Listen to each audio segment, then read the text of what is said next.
Hello, everyone. Welcome to the Naughty Corner. This is Quarters in Session. I am your host, Courtney, and my meds have well and truly worn off. This is More Than a Reddit Reads podcast. We're dragging stuff from all over the internet. I'm here with my co-host today, Ben. Introduce yourself. What brought you to the Naughty Corner? I didn't even take my meds today.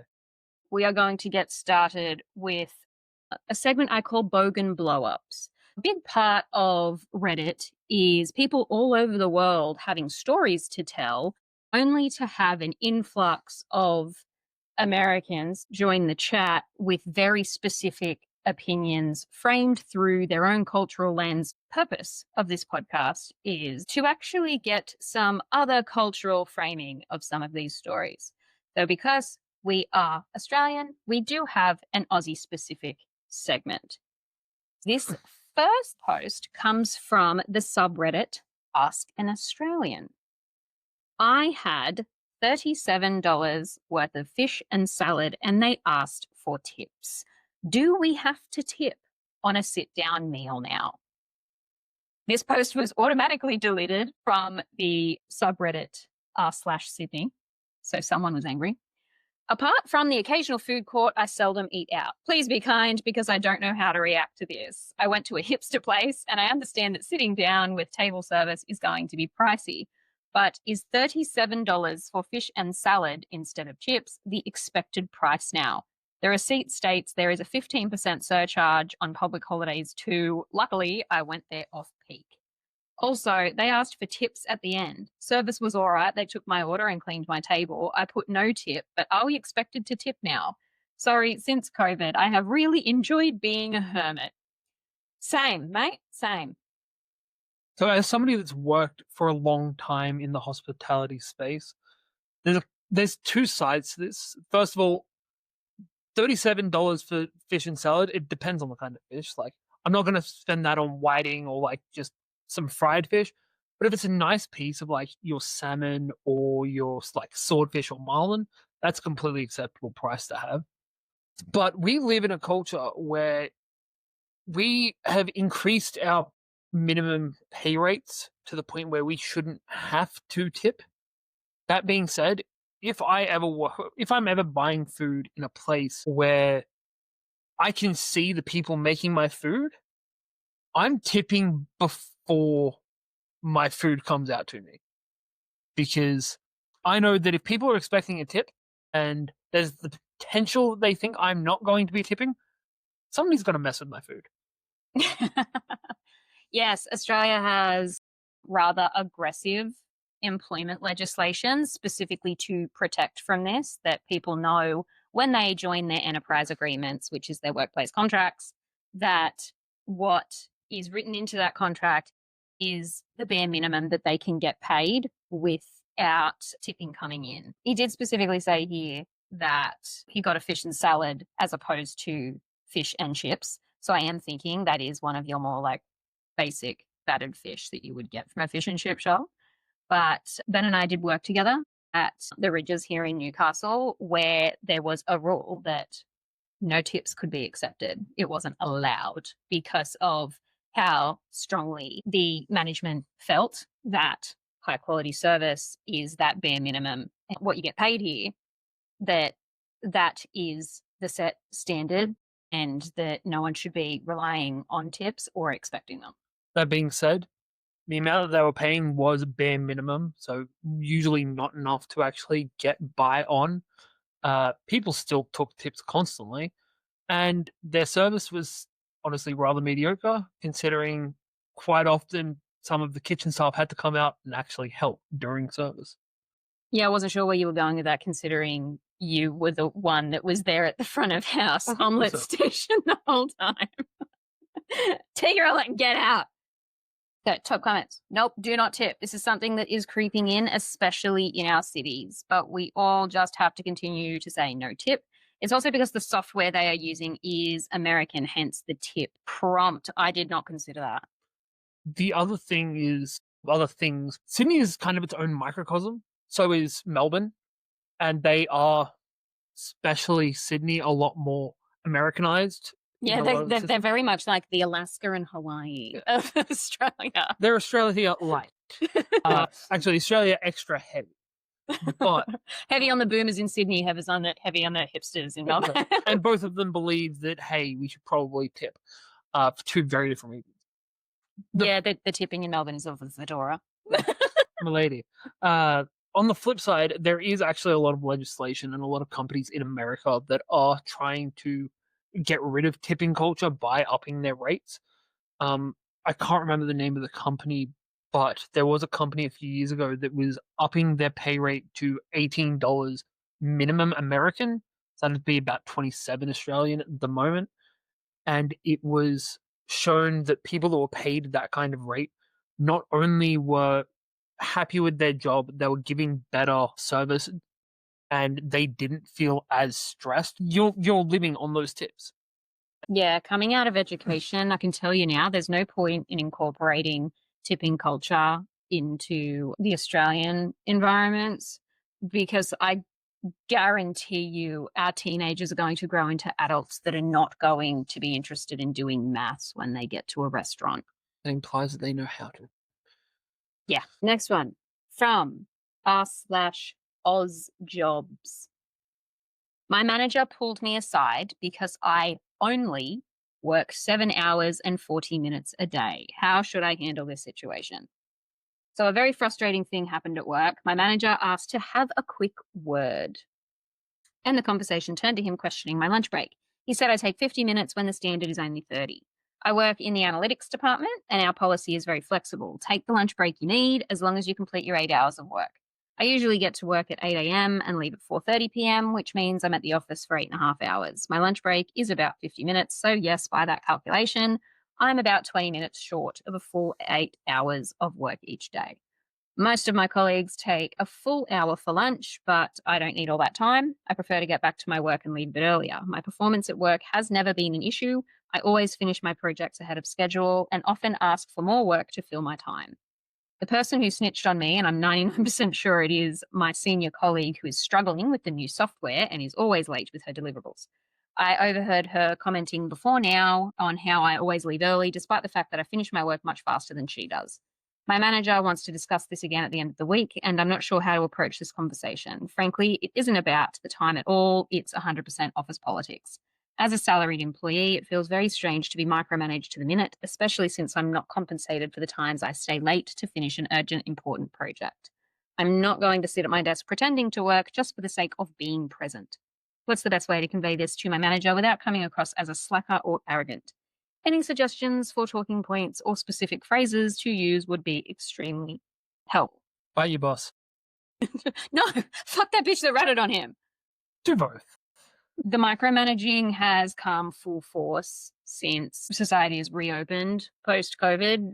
Employers are pushing for people to get back into the offices again, which is really just for the purposes of people who lease those office spaces to keep getting that rental money in. 100% office politics. I definitely agree on that one. Like, you can be the best possible employee, getting your work done to a high quality before other people, still being expected to work overtime when necessary, uncompensated, all while those who are essentially doing like box ticking when it comes to coming and going are actually the ones that progress. And it just seems like whoever has reported this is just salty that she's shit at her job. Salary rate's a terrible idea. Like, if there is no situation apart from the person that actually owns the business where, regardless of the amount of time you're putting in, you should earn the same amount. Unless you're like a per item worker, which is very much a hey, if I'm managing to do this in 3 hours or 20, I should still be able to make the same amount. If you're working a desk job and you're getting 6 hours pay, but you're doing 12 hours work, that's a fucked system. Yeah, it like the all those additional hours uncompensated, that's also illegal, yo. Like, even as a salaried worker within that contract, it'll say up to X amount of additional hours are considered reasonable, and beyond that, it's not. And that compensation, a lot of employers will still push back and be like, oh, well, that's this is reasonable simply because they're asking it of you, as opposed to actually taking a look at how often that's been happening and how many hours that's actually been happening for. In education, there's been a lot of pushback now where once your time is up, you are expected to be able to leave the school, that you can't be held back past your booked time unless you are being compensated for it, that staff meetings have to be restricted to 1 hour per week only. We were having like 3 hourly meetings. You would have an individual, like say PLP meeting for your professional development, and then you would have a faculty staff meeting, and then you might have a whole school meeting. If you're a head teacher or something, then you'd also have executive meetings as well. And it was blowing up to, 5+ additional admin hours that were all uncompensated, all of which should have been an email, and any number of which could have just been a fist fight. The important takeaway from this is if you're working in education, go casual. If you're casual on the days where they've got meetings, as soon as your time comes up, you can walk out and just tell everyone to go fuck themselves. It's a great feeling. If you don't feel like telling them actively to go fuck themselves, just give them the smug grin. It tells them the same thing, and you don't come across quite as much of an asshole to everyone apart from that person.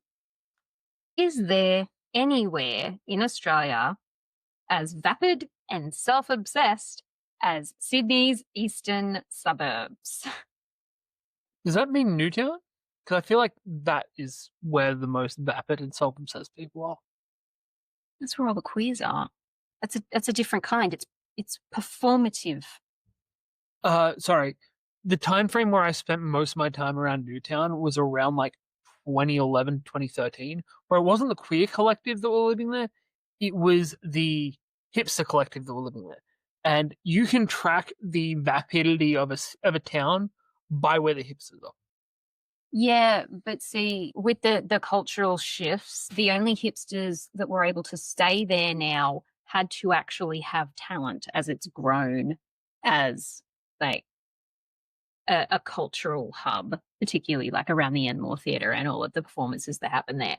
So yeah, you still kind of get that, but again, it's more performative, whereas all of the talentless vapidity has had to move on. I disagree. Just in the ones that are actively performing are the ones that have had to be at a high skill level.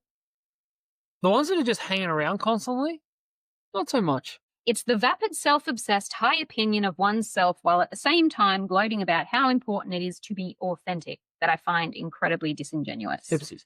And then you have the wannabes mindlessly lining up for some fad just so they can make the Instagram reel. Look at me, I'm in the East, lining up for a cinnamon scroll, I'm in the East. Run club, the bread in the pavilion, skid latte. That guy either also missed his meds or took too much of it.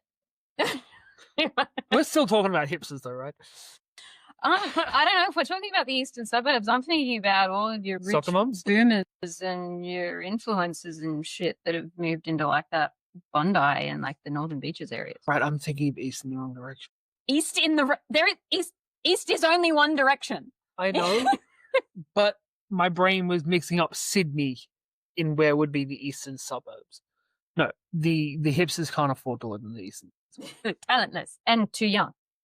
Some of them could have married really old guys or women. Top comment. Clearly, you haven't visited Byron Bay. Would Byron Bay not be an eastern suburb? What? No, not Byron. God. Oh, you're thinking like Bondi. Yeah, like Bondi. No, Byron Bay is about 6 hours north. I used to think Byron was vapid as fuck until I moved there. The locals that genuinely live there are pretty normal people. It's the influencers that pretend to live there that give it a bad rap.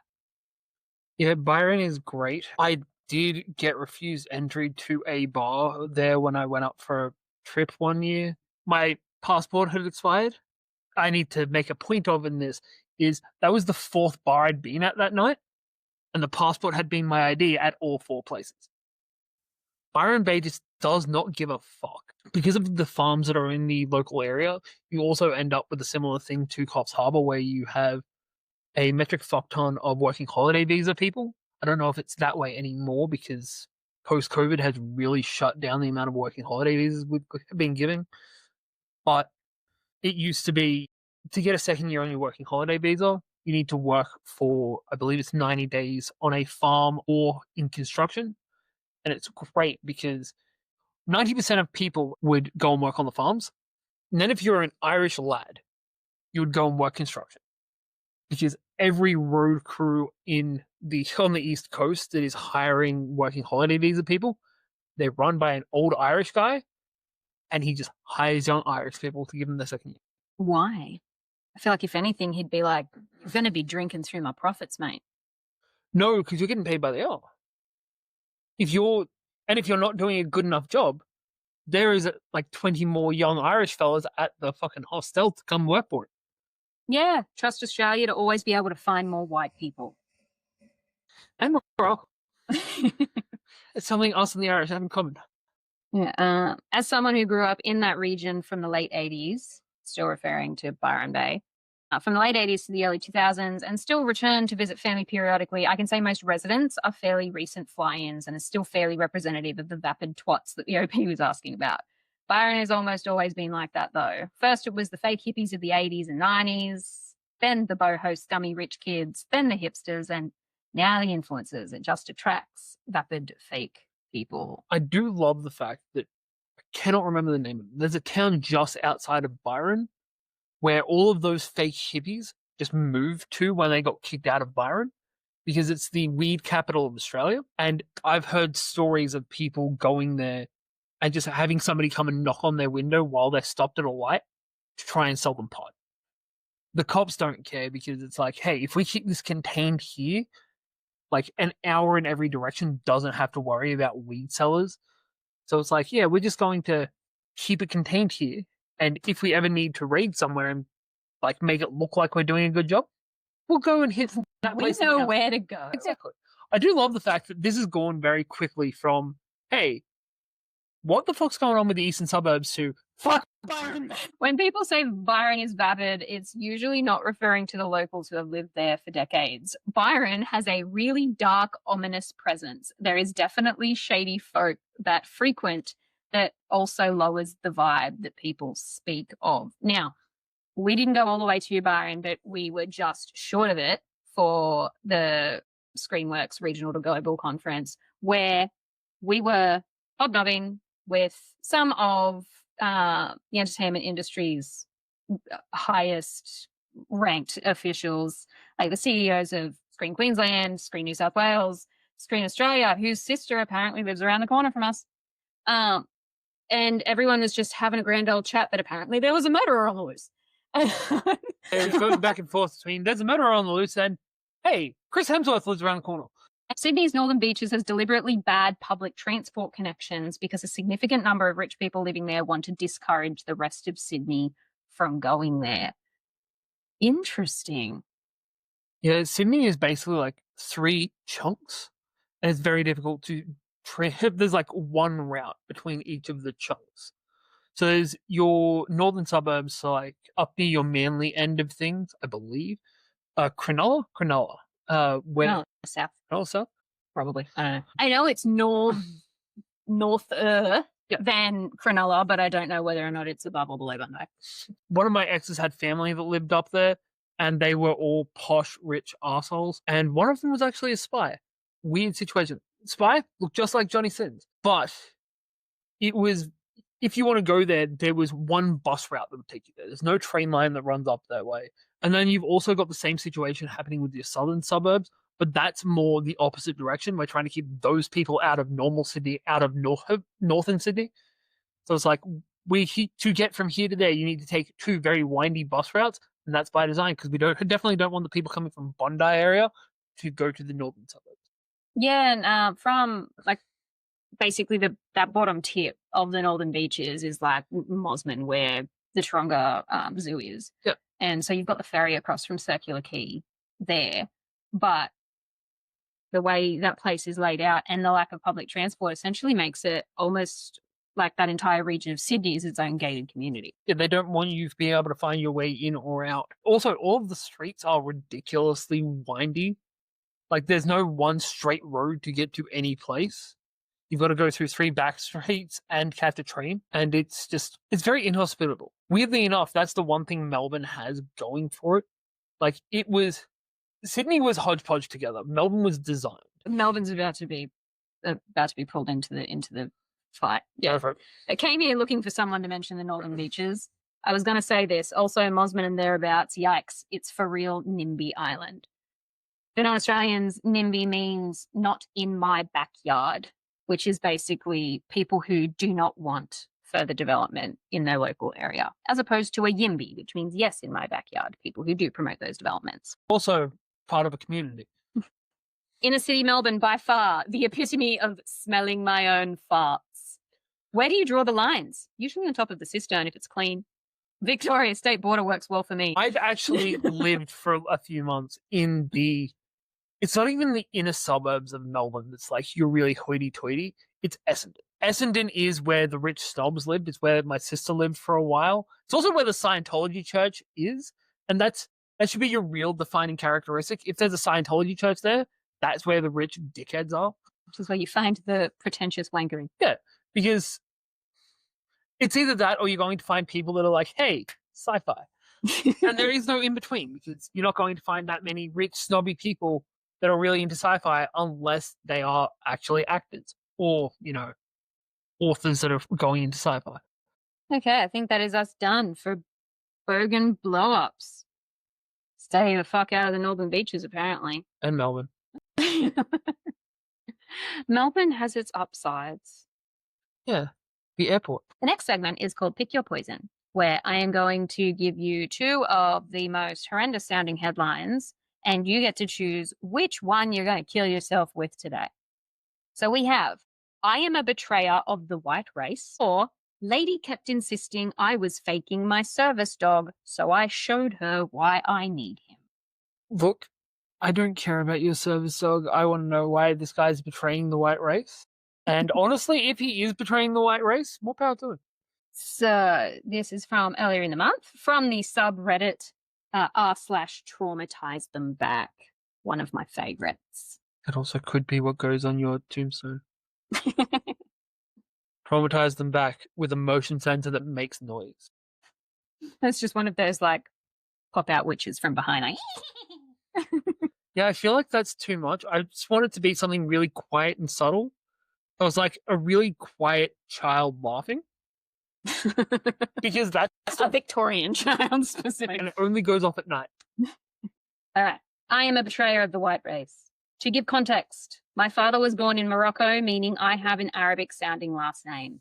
Despite that, I look like your average white dude with possibly a hint of Mediterranean details if you look closely. Much like yourself. This was in 2020, 2021, when the first wave of COVID vaccines rolled out. Me being obese, I was in the priority list for the first dose. I was waiting in the lobby with my mask, my ID, and social security card. Some of the staff working at this moment were not white, but I couldn't tell where exactly are their origin, nor did I care. But the other person next to me, he did care. Drunk out of his mind, he starts blathering about, we're not in our country anymore. All these sons of Arabs, African plebs, can't trust anyone these days. He then puts his arm around my shoulder, shook me like I was an old pal, and said, we're just you and me against the world. We need to stay strong and together or else we'll get replaced too. With his drunk-induced shaking, I accidentally dropped my ID card. Drunkard says, I got you, buddy, picks it up and starts reading my very Arabic name. He's flabbergasted, shocked like no other, wide eyes and everything you can imagine. A nurse calls my name, I take back my ID, and right when I entered the vaccination room, he screams, you betrayed me! Like I was Brutus and he was Caesar. Still a hilarious moment in this dark period where I felt like a spy. So a couple of things. What's up with everyone that's name ends in ass being a betrayer? We got Brutus, we got Judas. But real thing, I'm going to assume this is an American thing. Yeah, Social Security. So I actually was telling you about this just yesterday. But in America, when they do the census, there is no Arabic or Middle Eastern option on it. And I love the reason why. It's because there was a court case in... Do we need to fact check this? I'll have you fact check it. 2% of what comes out of my mouth. Because people would rather say that Jesus is white than he wasn't from the Middle East. All Middle Eastern people were put under white in the census. And it was because of a team of Arabic lawyers with one white lawyer as the face, because people trust the white lawyer more back in the 60s.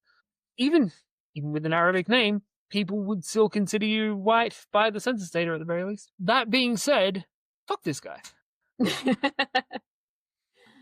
The drunk guy, not the white Arabic guy. I mean, For the body neutrality of just like, yeah, I went and got my fucking vaccine because I'm a big dude and I got priority, so I was taking it. Like, I'm here for all of the lack of vaccine hesitancy and the lack of fucks around his weight. I'm here for that. look, I know too many people that would have been like that old drunk white guy. I grew up calling a lot of them aunt and uncle. I'm just picturing your smart ass. Like, if it was you, I'm like, oh, if you hate that, you're going to really hate my kids. And then just give them, like, make up the most randomly ethnic sounding names you've ever heard just to piss him off. Yeah, and in my head, they'd be modern spellings of them as well. What, like with far too many consonants stuffed in there for no reason? No, far too many vowels.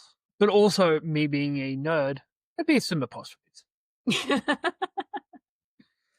We taught some kindergarten kids the other day about apostrophes, and one of them couldn't get the word apostrophe out, so he started calling them sky commas.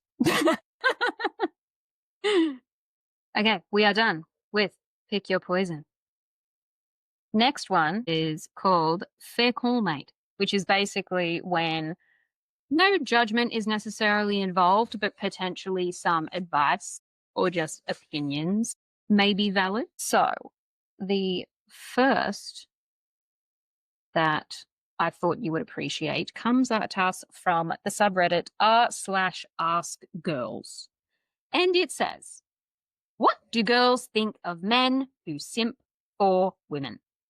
I mean, if it works for Gomez, it works for me. Yeah, let's be real. Like, if we're talking about simping, we're talking about someone who is very much catering to the person that they're going after. Do you simp for anyone and everyone? No, that comes across incredibly needy, incredibly creepy. You're going to put off people by behaving that way. But if we're talking someone who is in a relationship or is at least actively pursuing like that serious courting process, then simping it's literally just the bare minimum amount of respect to show people. You got to be a Gomez to pull a Morticia. So Otherwise, you're going to be a Fester pulling that annoying bitch from Adam's Family Values. hey, we stand Debbie here. We're here for Debbie. A lot of us are Debbie. I don't. Yeah, but like the idea is that if it's being done right, that simping energy is meant to be returned. So if it's not, then that just goes to show it's not being put into the right person. But inherently, men who are simping for women are the ones that are going to actually pull a decent one. When we say this, we mean simping for a real woman that you know, not her being one of the million simps that are going to simp for like Amaranth or whatever girl that they've never met before but are giving thousands of dollars to online. This is also not just a male to female thing. It can happen guys to guys. It can happen girls to girls. It can happen girls to guys. It's just simping has gotten a connotation where it is just a male to female thing. Unfortunately. Yeah, I can definitely see all of the Tate fan bros very much simp after him. That is very much a simping relationship. All of the Tate, all of the KSIs, all of the Kai, whatever the fuck his last name is. It's just, if you're giving all of your money to people online in an unhealthy way, that's the bad kind of simping. You need a different term to differentiate. I don't know. I feel like the term itself, given what it is simply been bastardized into something bad when it never was, like spinster. But that's why we need a term for each side of it so that we can differentiate easily. Yeah, but it's the shit one that needs to have a new name. Comment. By definition, a simp is a man who caters to a woman's needs, even if it means self-sacrifice. In casual encounters or with people who don't know each other well or at all, this comes across as concerning, unsafe, love-bombing, predatory behavior. In a secure, serious relationship, this is the standard everyone should strive for. Simping is devoting all considerations you have for your life partner first and anyone else second. And in healthy relationships, this behavior is reciprocated, so no party within the relationship is left depleted. All these plebs out there wanting a big titty goth girl, having tantrums that they can't pull a Morticia while putting zero effort into their Gomez game. If you're not simping for your wife, you don't deserve one. And if you are and she's not returning that energy, she doesn't deserve you. I will also say that this is a very normative situation that we're looking at. There are a lot of relationships outside of this situation that wouldn't work for them. Because there are a lot of relationships where it is very much I can't deal with you being this much. And if you're a person that can't deal with that much, you need to find somebody that gives the amount that you can. Because otherwise, it's not going to be a good fit for either. Yeah, there are far too many people jumping into relationships without having any of the serious conversations that will impact future compatibility. And yeah, I say that just despite us knowing each other for like 5 minutes before before ending up in a serious relationship. But obviously we were different and it's special. We were the Gomez and Morticia. We are definitely very, very special. We have all the letters to prove it. Okay, last one. A fair call, mate. Coming at us from the best of Redditor updates. Am I wrong for divorcing my ex-wife over kids and now refusing to be a part of her son's life? So this was originally posted back on the 1st of November in 2023. I want to preface this by saying I have no intentions of getting back with my ex, and I'm in a very happy relationship with my now fiance. And I'm sorry if this is long, I just wanted to add all the context in, and I'm not the best with words. I, 46 male, married my ex-wife, 45 female, when we were 26 and 25 respectively. At that time, we were both on the fence about having kids. I knew since college that I wanted to retire early, and my dream of having financial freedom was what really made me realize that kids didn't fit into the life I wanted. I was trying to find the right time to talk with her about it, but over the next few weeks, she started dropping hints that she wanted kids. She started showing me photos of her friends' kids, commenting on our nieces and nephews, joking about her getting or being pregnant. That one freaked me out. And even bought me a book on the joys of fatherhood that she thought I'd find interesting. Please ignore Dash. Go away, Dash! He's a needy bitch. I sat her down and asked her if she wanted kids, and she admitted that over the years she had grown to want a family. We had a conversation about it, and I realized that neither one of us was going to change our minds. I didn't want to keep her from what she wanted in life, so I brought up divorce. She didn't really want a divorce and kept trying to get me to want kids, but I stuck to what I wanted and we ended up separating. I obviously still loved her, but that's why I wanted to divorce. We were still young and she could find someone to have the family she wants with. I didn't want her to resent me for forcing my life choices onto her. Even after I filed for divorce, she didn't agree with me and dragged it out as long as she could, so the divorce took almost 2 years. I dated over the years, but never really found someone that I could see myself sharing the rest of my life with until I met my now fiancé 4 years ago. Apparently, my ex-wife struggled with dating as well and hasn't remarried yet. She has a son, but the kid's dad isn't in the picture. She recently reached out to me and asked if we could meet to catch up.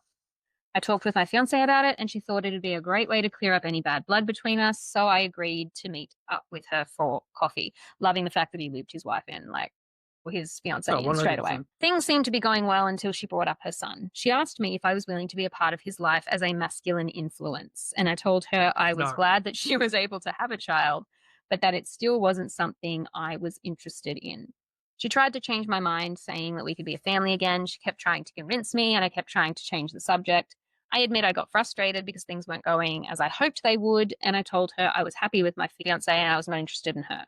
She started to insult my fiancé, so I left. I thought what happened was crazy. When I agreed to meet with her, it never even occurred to me that she might want to get back together, considering how long it's been, and, I'm not single.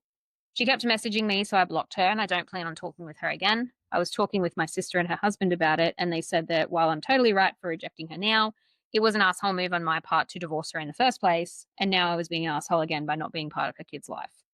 They both agreed that my ex was right for wanting to work it out. They said it's my fault that her child doesn't have a father and that I could have given having kids a chance. I would have changed my mind.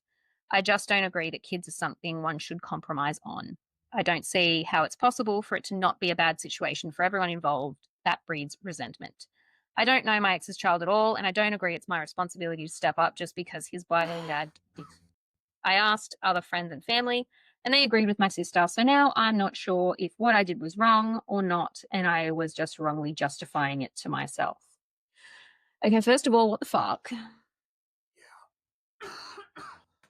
No, this is completely fucked. First up, your ex is crazy. She never got over you.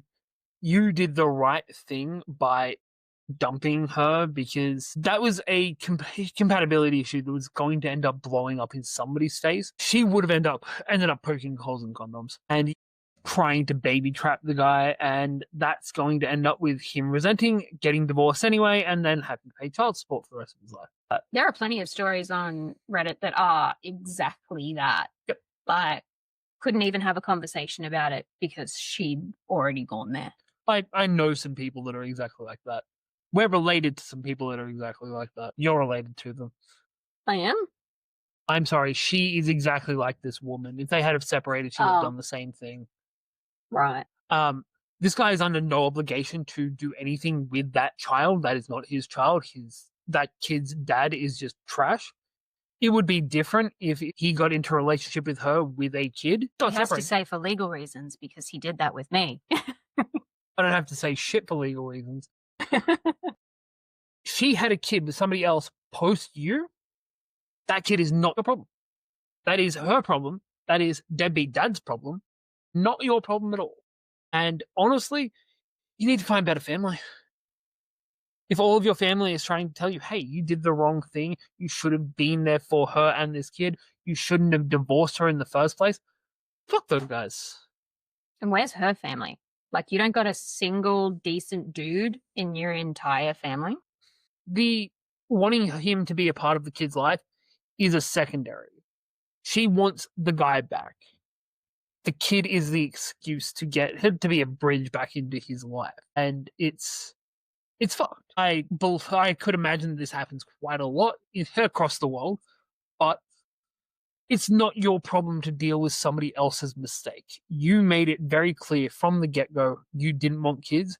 Your ex-wife changed her mind about it, and you then had a compatibility issue, which you resolved by saying, hey, we should separate, which is the mature and responsible thing to do when there is that large a compatibility issue.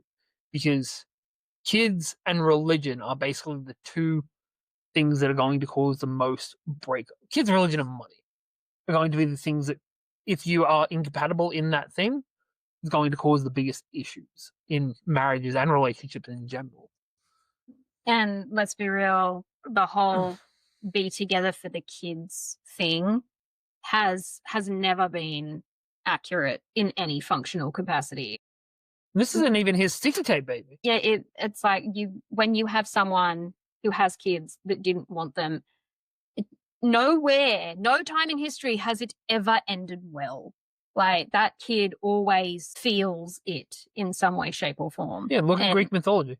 Just trying to put together like a family like that, like it's fucking Build-A-Bear, is not going to be helpful, least of all for that kid. She's clearly just incredibly resentful that she made the choices that she did and that he didn't want the same things that she wanted. And like, there are so many shitty ways that this relationship could have ended, that he could have done in order to get out of it. And still, he went the most direct and respectful route.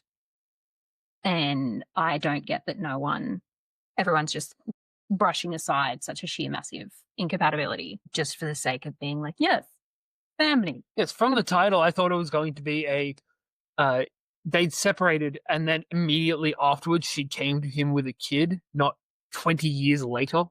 Well, based on this, 16. So top comment, not wrong. Still You long did the enough. right thing in divorcing over having very different expectations for your lives.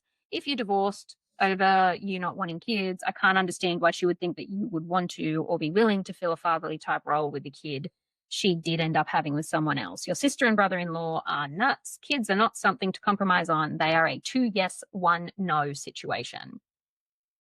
The OP said, she used my social media posts of me with mine and my fiance's nieces and nephews as proof that I wasn't against kids. I like kids. I just don't want any of my own. She thought I'd changed my mind about kids because of the posts and said I was being a hypocrite, refusing to be in a son's life the way I was in my nieces and nephews' lives. What they're arguing is that if I hadn't divorced my ex-wife, she could have convinced me to have kids, and then her kids would have a father figure. I was the one who pushed for divorce and broke our potential family. Oh no. I thought I would have been able to convince you 16 years later. That math ain't mathing. No.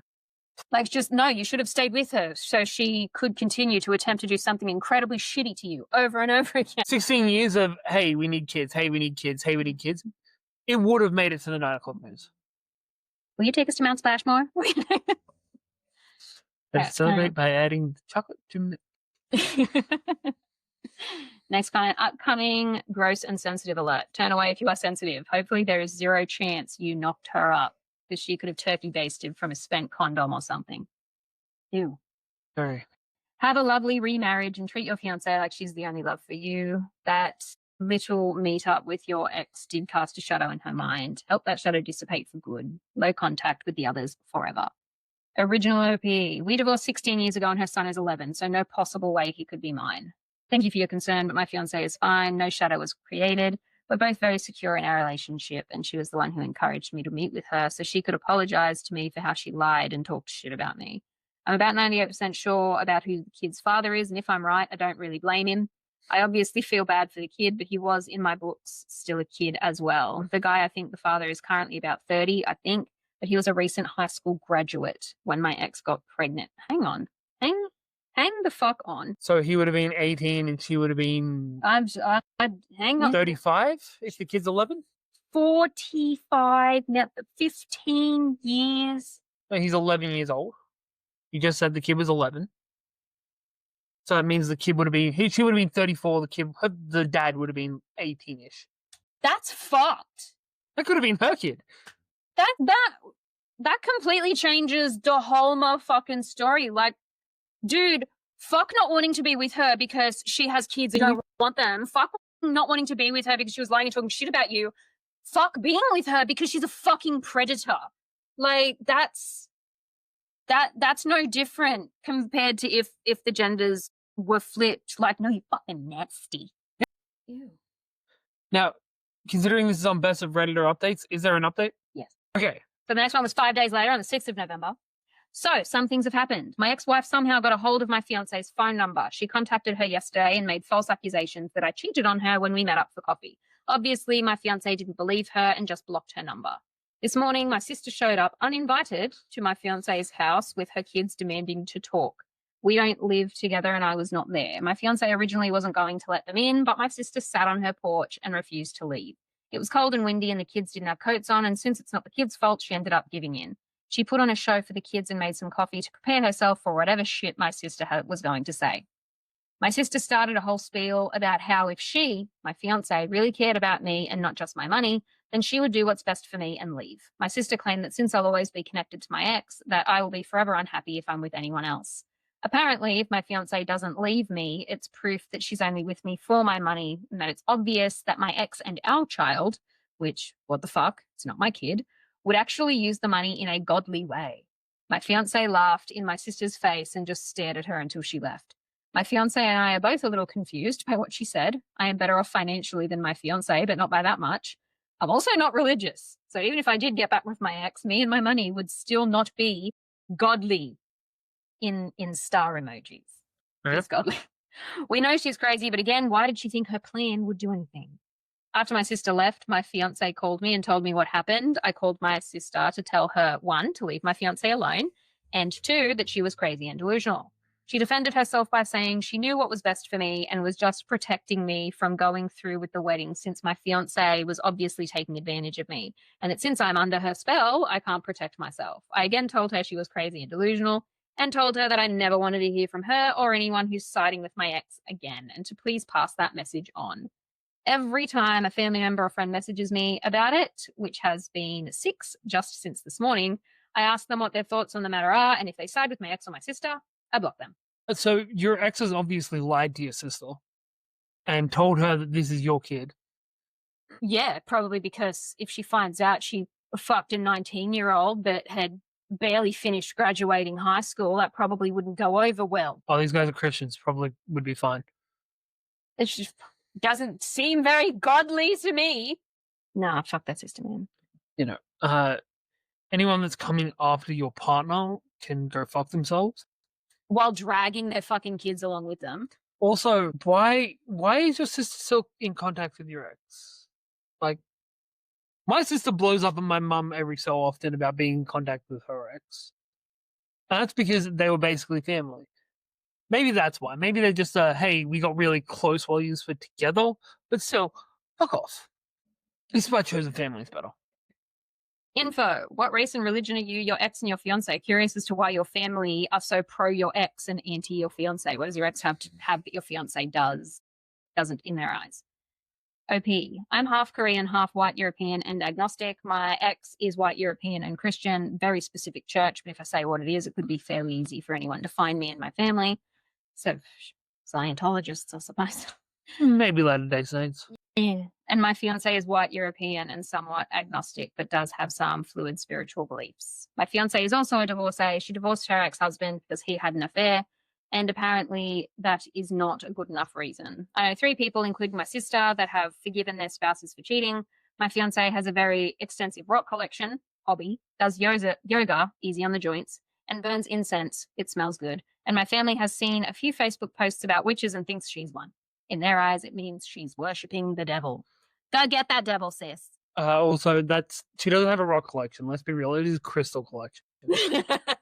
Like, she's burning crystals are rocks. I it know, counts. but it's definitely a crystal collection. Your sister and family's reaction makes a lot of sense with your edit to the first post that they're all part of a religion that doesn't believe in divorce. Like the other commenters, I was wondering what the fuck your family was on until I read the edit. That feels like a very Australian comment. Like, mate, what are you on? There have been no further updates since then, but I hope that means that they both got some peace. The only update I want is a running tally of how many family members he's blocked.